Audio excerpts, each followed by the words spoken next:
Hi friends, welcome to my channels. आज हम बात करेंगे इरोजन एंड डिपोजिशंस के बारे में, जो कि यूपीएससी के लिए बहुत ही इंपॉर्टेंट चैप्टर है, जीएस पेपर फर्स्ट के लिए। तो चलिए स्टार्ट करते हैं। तो सबसे पहले बात करेंगे इरोजन एंड डिपोजिशंस के बारे में।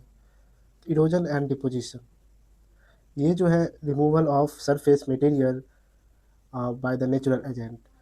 मतलब नेचुरल एजेंट जैसे हो गया रिवर, ग्लेशियर, विंड, सी वाटर वेव्स, इस सभी के कारण जो नेचुरल एजेंट है, इसके कारण जो सरफेस है, ऊपरी सरफेस अर्थ की, उसके मटेरियल का रिमूवल को क्या बोलते हैं हम लोग?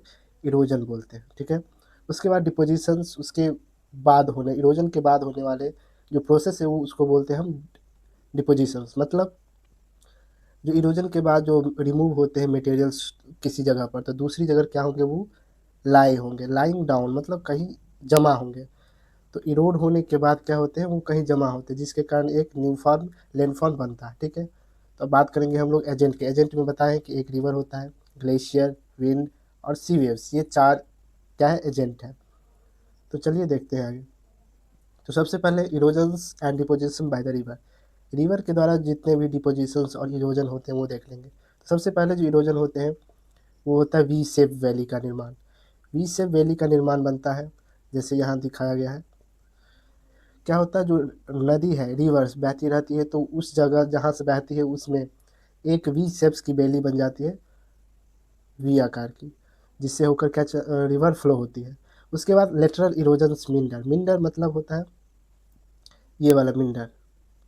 मिंडर होता है टर्बुलेंट। क्या होता है? जो एकदम बाई चांस क्या होता है, बहुत डाइवर्ट होते हैं, यू टर्न ले लेता है रिवर किसी जगह पर, तो उसके कारण जो होता है मिंडर बन जाते हैं ऐसे। ठीक है। ये मिंडर कहलाता है।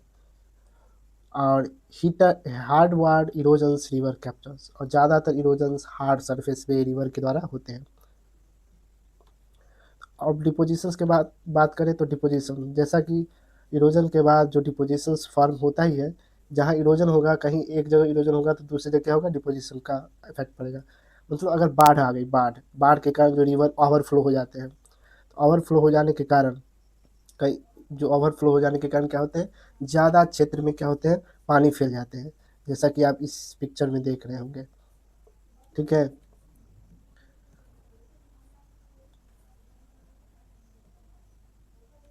इस पिक्चर में देख रहे होंगे जो है ग्रीन एरिया है। ग्रीन एरिया क्या है? फ्लड प्लेन है। क्योंकि जब बाढ़ आई थी तो पूरे रिवर का पानी पूरा फैल गया था। तो जितने दूर में फैल जाता है उसको क्या बोलते हैं? Flood plain. ठीक है। उसके बाद लीव्स होता है। लीव्स उसी तरह होता है, साइड साइड में रह जाता है। और एक मेन जो पढ़ना है वो डेल्टा, जो गंगा ब्रह्मपुत्र डेल्टा फॉर्म करता है सुंदरबन में, ये डेल्टा। ठीक है। तो डेल्टा कब बनता है? जब ज़्यादा अमाउंट में सेडिमेंट्स रिवर ले जाते हैं। ठीक है। तो समुद्र में जब गिरते हैं, तो समुद्र में गिरने के वक्त से पहले वहाँ क्या करते हैं? जमा कर देते हैं जो सेडिमेंट्स है उससे पहले। उसके कारण जो रिवर्स है वो क्या हो जाते हैं? डाइवर्ट हो जाते हैं, अपना अपना रास्ता बदल देते हैं, ब्रांचेज में टूट जाते हैं। बहुत सारे ब्रांचेज में टूट जाने के कारण उस क्षेत्र में क्या बन जाता है? डेल्टा बन जाता है। ठीक है। तो सबसे मेन एग्जांपल है डेल्टा का सुंदरबन डेल्टा, जो कि इंडिया में है, वेस्ट बंगाल, कोलकाता की।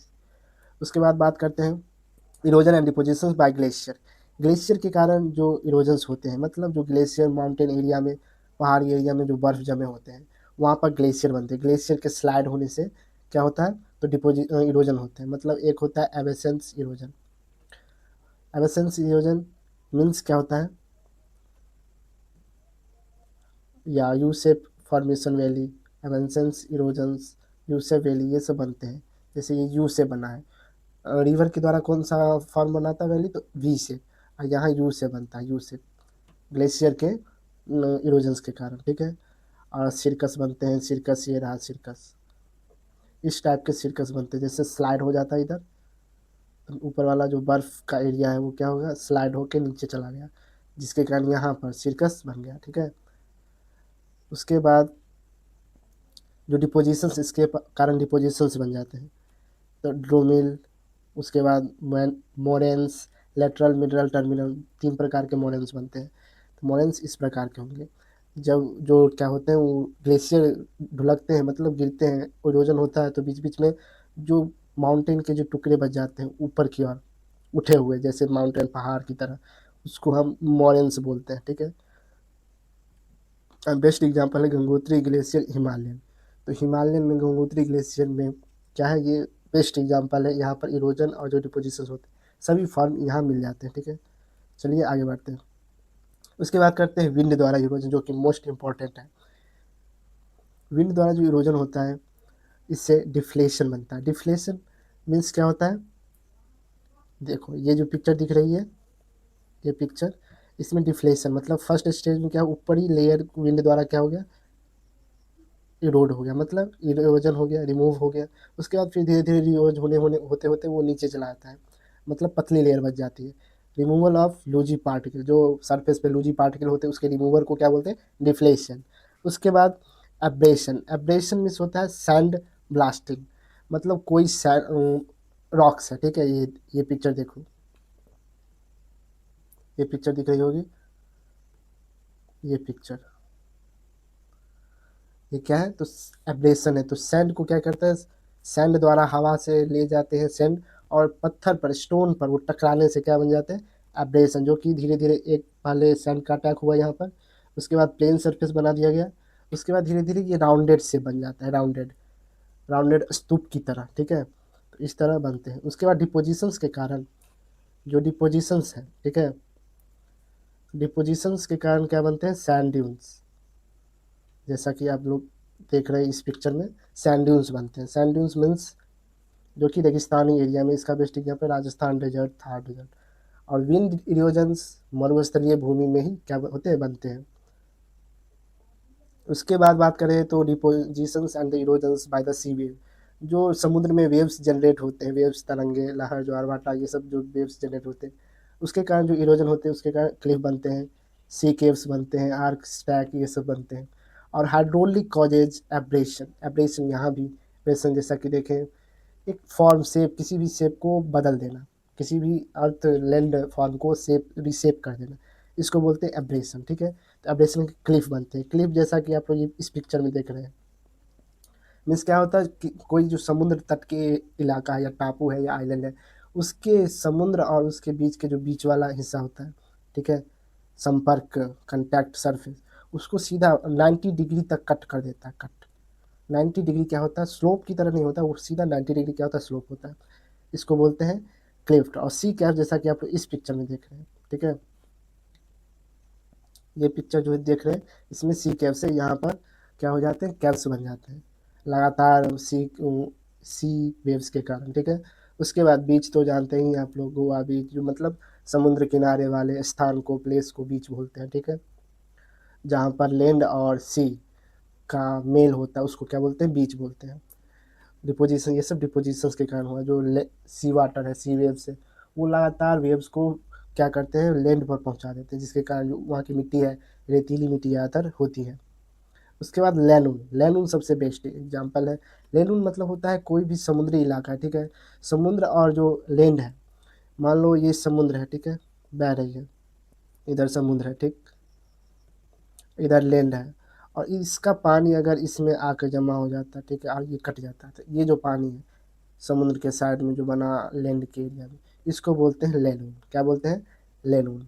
ये समुद्र है, समुद्र के पानी अगर फ्लो होके इस जगह को क्या करते हैं, जैसा कि आप लोग इस पिक्चर में देख रहे हैं, समुद्र उधर है, उसके पानी आकर यहाँ क्या हो, कलेक्ट हो गया, जमा हो गया, फिर साइड से क्या हो गया, मिट्टी सबसे घिर गए हैं, जिसके कारण यहाँ छोटा सा पोखरा टाइप का बन गया है, जिसको क्या बोलते हैं, लैनून बोलते हैं। ठीक है, चलिए आगे बढ़ते हैं।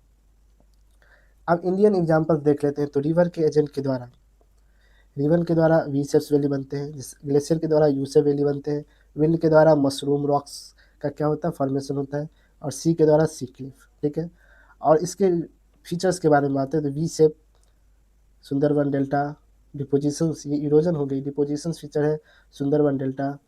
उसके बाद मॉरेंस बनते हैं ग्लेशियर के कारण, विंड के कारण सैंड ड्यून्स बनते हैं, डिपोजिशन के कारण बनते हैं। उसके बाद सी के कारण बीच एंड लैंड बनते हैं। ठीक है, और इसके लोकेशंस की बारे में बात करें तो जो रिवर के लोकेशन है, रिवर के कारण जो डेल्टा रीजन्स बने हैं वो गंगा ब्रह्मपुत्र रीजन है। ग्लेशियर के कारण हिमालयन में ज़्यादा देखने को मिलता है, V shapes valley and the moraines. उसके बाद विंड, विंड से जहाँ देखने को, जहाँ रेगिस्तान है, मतलब राजस्थान में इसी के कारण तमिलनाडु मतलब जो कोस्टली स्टेट है उसके आसपास देखने को मिलते हैं क्लिफ सीवरेज लैंड। ठीक है, अब बात करते हैं समरी आज इस क्लास में क्या सफ़र है, मतलब इरोजन्स के बारे में। इरोजन क्या होता है, रिमूवल, एंड डिपोजिशन में क्या होता है, बिल्ड। इसमें विनाश होता है इरोजन में, डिपोजिशन में निर्माण होता है। एंड डिफरेंट एजेंट होते हैं, डिफरेंट इफेक्ट करते हैं डिफरेंट फीचर्स के साथ। Together they causes earth surface landform, और दोनों साथ में मिलके जो अर्थ का सरफेस है उसको रिफॉर्म करते हैं, लैंडफॉर्म को रिफॉर्म रिसेप करते हैं। ये सबसे बेस्ट एग्जांपल जो अभी बताए हैं वो इंडियन ज्योग्राफी के लिए है। आप इसको हमेशा याद रखें इस सभी सब्जेक्ट को, मतलब जो वी से वैली है किसके कारण होता है, तो इरोजन के कारण, रिवर के कारण बनते हैं। ठीक है, चलिए आगे स्टार्ट करते हैं। तो ये सेशन कंप्लीट हो चुका है। अगर आपको अगर इस वीडियो का पीडीएफ चाहिए, ठीक है, तो पीडीएफ के लिए आप क्या कर सकते हैं, हमें कमेंट में नीचे लिख सकते हैं कि आप पीडीएफ चाहिए, और लाइक सब्सक्राइब और शेयर ज़रूर कीजिएगा, जिससे हमारा चैनल ग्रो हो और जो वीडियो हम बनाते रहें वो बनाते ही रहेंगे। ठीक है, thank you for watching, have a nice day.